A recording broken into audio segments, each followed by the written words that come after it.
Speak English. Story by Linda Barr. Illustrations by Lyle Miller. When you hear this sound, turn the page.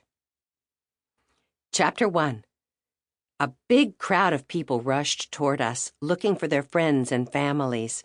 They had just gotten off a plane at the Cincinnati airport, which is actually in Kentucky.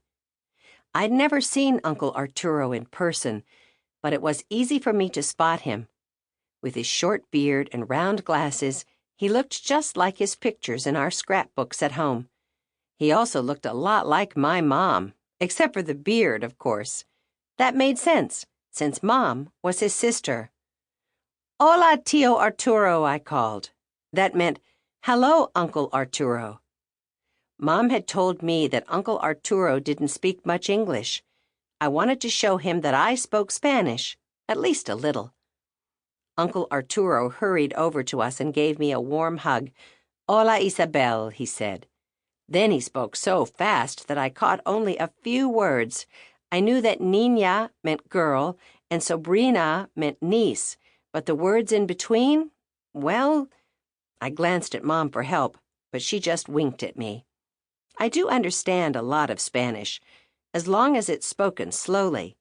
However, Uncle Arturo clearly didn't know the rules for speaking Spanish to me. My uncle would be staying with us for 2 weeks. He was going to be in some kind of concert in Cincinnati.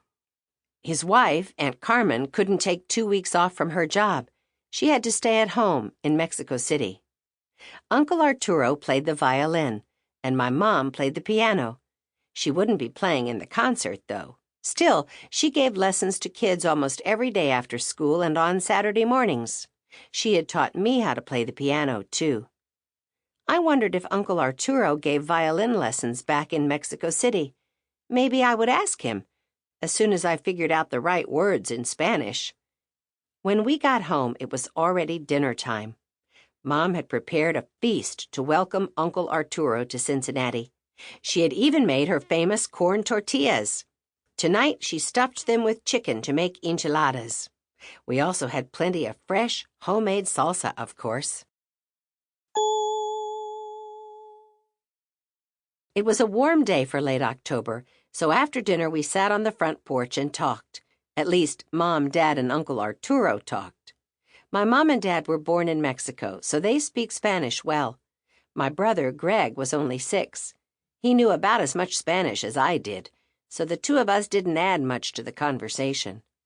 That's why I was glad when my best friend Toshi... Sample complete. Ready to continue?